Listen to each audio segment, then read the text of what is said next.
Dia! Tô aqui de novo com vocês. Mais uma videoaula, né? As nossas videoaulas estão prestes aí a sofrer uma revolução, né?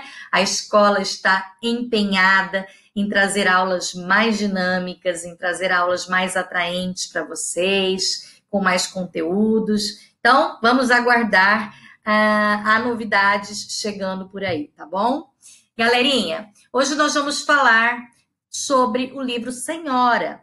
Então, eu vou fazer uma pré-análise do livro com vocês. A gente vai falar um pouquinho sobre o autor desse livro, sobre as características desse livro.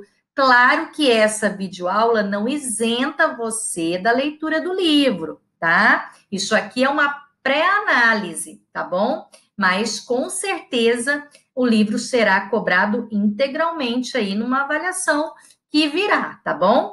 Então vamos lá, olha lá. Tá vendo esse senhor barbudo aí, ó?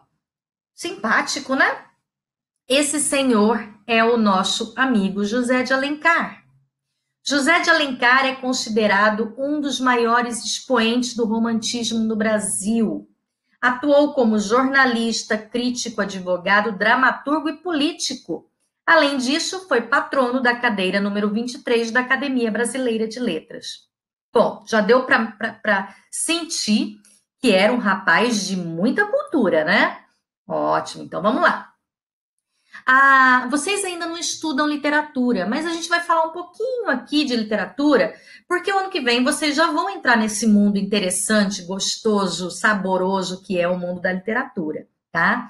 Então, nós temos ali as eras, as escolas literárias, né? Ou seja, cada época houve uma determinada escola literária. Então, nós temos a escola do romantismo, do realismo, do naturalismo, tá? Então, vocês vão estudar tudo isso daí a partir do ano que vem. Então, eu vou dar só um pedacinho aí desse grande bolo que é a literatura, tá? Só para você provar um pouquinho. Na primeira geração romântica, porque a nossa geração, a nossa escola romântica, a fase romântica da literatura brasileira, ela teve 3 momentos, né? Então, na primeira geração romântica, que era um teor nacionalista, que era uma obra voltada para a pátria, né? Voltada para a natureza brasileira, eram obras com teor nacionalista, indianista. Alencar exaltou diversos aspectos nacionais e a figura do índio como herói brasileiro. Por quê? Lá na Europa, tudo que vinha da Europa era modelo para o brasileiro, né? Porque a gente não tinha uma identidade ainda forte. Então, nós copiávamos tudo que era da Europa, certo? E lá na Europa tinha o herói dos livros românticos, que era o mocinho, o homem branco, forte, inteligente, valente, né? Bonito. Aqui no Brasil, José de Alencar inovou. Ele começou a criar mocinhos baseados nos índios. Então, o herói de Alencar, num primeiro momento, naquele momento indianista da obra dele, era um índio brasileiro. Era um moço muito valente, muito bonito, muito forte, né? Então, ficou muito forte na imagem de Alencar a figura do índio idealizada, tá bom? Muito bem. José de Alencar é tradicionalmente classificado como escritor do romantismo, mais especificamente da primeira fase. Mas suas obras chegam a apresentar características também do movimento seguinte, que é o realismo, tá? As obras de Alencar podem ser divididas em indianistas, históricas e urbanas. E tem ainda alguns livros que também dizem que há uma obra mais regional, tá? Então, vamos ver algumas aí. Romances urbanos. Romances urbanos são os romances de José de Alencar que se passam nas cidades grandes, né, nas capitais, tá? São ali, alguns dos principais são 5 Minutos, A Viuvinha, Lucila, Diva, A Pata da Gazela, Sonhos de Ouro, Senhora, Encarnação. Então, são alguns dos livros da fase urbana de Alencar, tá bom? Características dos romances urbanos de Alencar. As narrativas são sobre a vida da alta sociedade no Segundo Império, né? Então, sob a monarquia através do Dom Pedro II, na época de Dom Pedro II, tá? As protagonistas são todas femininas. José de Alencar era um grande admirador das mulheres, então ele criava heroínas muito fortes, muito poderosas, tá? Outra característica também da fase urbana dele são conflitos psicológicos, retratos minuciosos dos espaços físicos do período, conflitos como disputas amorosas, degradação moral por causa do dinheiro e os finais geralmente felizes. Esses finais eram felizes, mas eles continham uma pontinha de ironia que somente o leitor mais atento percebia, tá bom? Muito bem. Os romances indianistas, né? E também aqui, nesse material, eu coloquei indianistas e históricos juntos. O Guarani, Iracema, as Minas de Prata, Alfarrábios, Ubirajara e Guerra dos Mascates. Olha aqui, ó, característica das obras indianistas: índio como herói nacional, descrição de paisagens naturais, romances interraciais, ou seja, entre o índio e uma branca, ou entre uma índia e um branco, e a aproximação do homem branco com o indígena, tá? Romances regionalistas. Lembra que eu falei que alguns livros trazem romances à fase regional? Então, os romances tidos como regionalistas do José de Alencar são o Gaúcho, o Tronco do Ipê, Tio e o Sertanejo. Esses são os principais, os mais famosos. Características das obras regionais: abordagem de costumes típicos de cada região, ambientação no meio rural, elementos folclóricos daquela região retratados fielmente no livro, características geográficas do lugar, influência econômica, né? Então ele fala ali nas obras regionais, ele fala sobre os coronéis, sobre os empregados, né? Sobre as características da região, né? Sobre a agricultura daquela região. Então ele faz um apanhado bastante realista aí sobre cada região retratada nos seus livros. Olha lá, aqui eu tenho várias capas, várias edições do livro Senhora. Alguns alunos já me contactaram. Professor, eu posso ler? Não é o mesmo que a senhora pediu, não é da mesma editora. Gente, o livro Senhora, do autor José de Alencar, é um só, tá? Claro que por ser um clássico, ele foi publicado por diversas editoras, tá? Então, é um livro que tem várias edições, mas a história é a mesma, tá bom? Então, você pode ler sem se preocupar. Tem só que tomar cuidado com o nome do autor, Senhora de José de Alencar, tá bom? Vamos lá, eu já falo sobre o que eu ia falar agora. Senhora foi publicado em 1875. O romance pode ser considerado uma das obras-primas de seu autor e uma das principais da literatura brasileira, uma vez que trata do tema do casamento burguês, ou seja, baseado no interesse financeiro.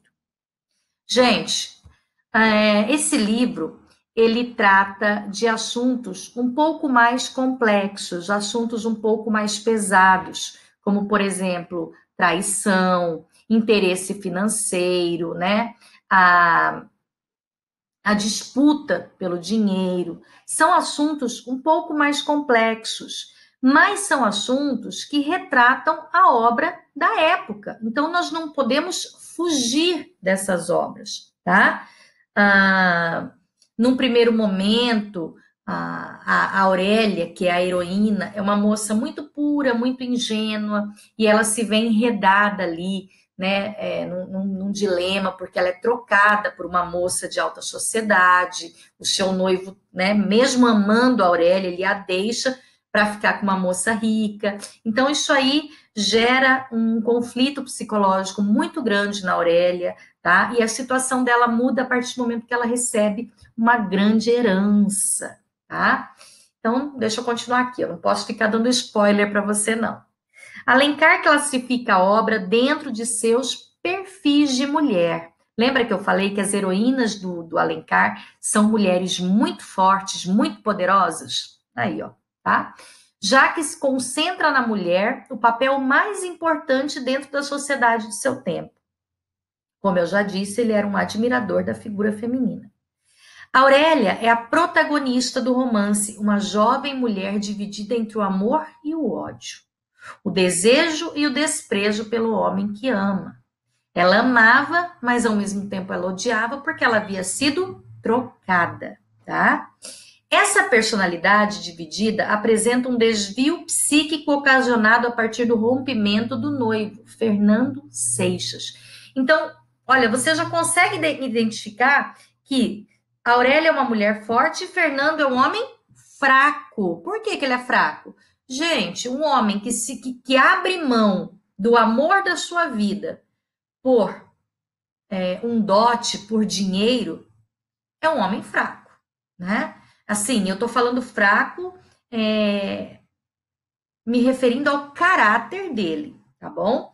Ele trocou o amor pelo dinheiro. Então, isso é um sinal de fraqueza de caráter, tá? Então, aí você já começa a identificar como é que o autor, né, caracteriza os seus personagens. Aurélia, a mulher forte, poderosa, né? E Fernando, o homem fraco, sem caráter, tá? Ele começa a desenhar, delinear as características dos seus personagens.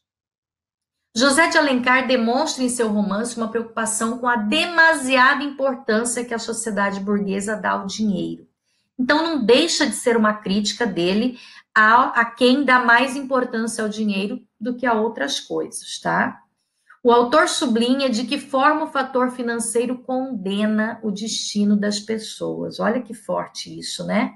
Ele mostra que o dinheiro condena. Por que condena? Porque você tem dinheiro, mas você abriu mão do amor. Então você está condenado a uma vida materialista, mas sem amor. Eu estou me referindo a Fernando, tá? O nosso co-protagonista. Em relação à narração, Senhora é narrado em terceira pessoa por um narrador observador. O romance é rico em detalhes cenográficos e descrições psicológicas dos personagens. Senhora é um romance dividido em 4 partes e não obedece uma ordem cronológica, isto é, a primeira parte narra os episódios atuais, enquanto a segunda parte fala-nos do passado de Aurélia. Então, o livro ele começa no presente e ele volta ao passado, né? E para depois retornar ao presente. Seguem os capítulos posse e resgate. A narrativa é feita por um narrador que parece penetrar na alma de Aurélia para transmitir suas confidências mais íntimas. Então, se o nosso narrador consegue penetrar na alma de Aurélia Camargo, significa que ele é um narrador onisciente, ele está presente, ele sabe tudo o que acontece, inclusive o que a nossa protagonista pensa e deseja, tá bom? Então, mais uma vez, vou dizer, cronologicamente, ele é um romance que está no presente, vai ao passado, volta ao presente, tá? Então, você, como leitor, tem que ficar atento a isso, tá bom? Protagonistas, né? Então, protagonistas são os mais importantes personagens do movimento, do romance. Aurélia Camargo é uma adolescente de 18 anos, de origem humilde, filha de uma camareira. Independente e emancipada, a vida de Aurélia muda após o recebimento de uma inesperada herança do avô. Então, ela começa como uma adolescente, inocente, apaixonada, né? Humilde. E depois de ser trocada por uma moça rica, Aurélia, né, amadurece a duras penas e resolve se vingar do seu antigo noivo, né? Preste atenção. Fernando Seixas é um namorado de Aurélia Camargo durante a juventude. Como a moça não possuía meios e bens, o rapaz, que era um alpinista social, decide trocá-la por Adelaide Amaral, uma jovem capaz de oferecer um futuro abastado. tá? Então, gente, é um livro muito bonito, é um livro muito bacana. Leia com bastante atenção, é uma história romântica, tá? Mas além de você prestar atenção no romantismo, né, no amor dos personagens, papapá, você tem que prestar atenção também nas críticas que o autor faz com relação à sociedade da época, tá? E essas críticas, elas são muito atuais, né? Porque hoje, mais do que nunca, nós vemos, nós testemunhamos pessoas que fazem barbaridades por causa de dinheiro. Então, é um livro que foi escrito há muito tempo, né? No século XIX, mas ainda hoje ele é atual, tá bom? Espero que vocês gostem do livro, espero que vocês leiam com bastante prazer, com bastante atenção. Façam como eu sempre falo, vá lendo e vá fazendo anotações do que você considera importantes na obra, né? Do que pode ser pedido numa prova, tá bom? Um beijo, gente, fiquem com Deus e até a nossa próxima aula.